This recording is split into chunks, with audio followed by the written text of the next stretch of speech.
আমি চুলার আঁচটাকে ধরাই নিই। কড়াইটা তাপ হবে, তাপ হইলে আমি কি কি রেসিপি দিয়েছি আমি সব কমপ্লিট করে রেখেছি।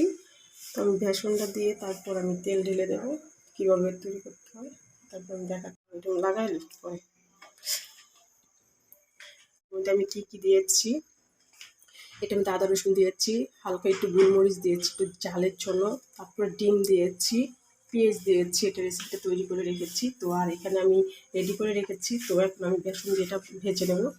আগে চুলার আঁচটা কড়াইটা গরম হোক, তারপর আমি এটা তেল দিয়ে দেবো। তেল দিলে বুঝতেই পারবেন আমি একটা একটা করে আগে থেকে রেডি করে রেখেছি, দেখতেই পাচ্ছেন। আমি সব কিছু করে রাখতেছি আগের থেকেই।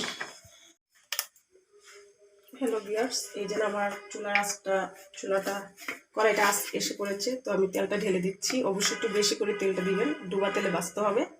আপনারা চাইলে তেলটা বেঁচে গেলে একটা কাউন্ট করে গেল হলে গরমে রেখে দিতে পারেন। দেখতেই পাচ্ছেন আমার তেলটা এসে পড়েছে। তো আমি ডুবা তেলে দিয়ে দিচ্ছি।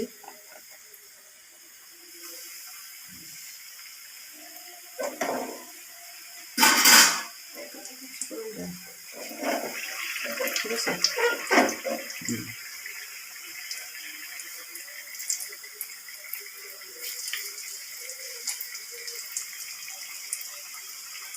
একটু কড়া করে আপনারা ভাজবেন, কারণ কালার আসলে তখন অবশ্যই আপনাদেরকে দেখাবো কীরকম কালারটা হয়েছে। বেসন দিলে সাদা সাদা তাই। হ্যালো ভিউয়ার্স, দেখতেই পাচ্ছেন আমার পাঁপড়টা কেমন হয়েছে।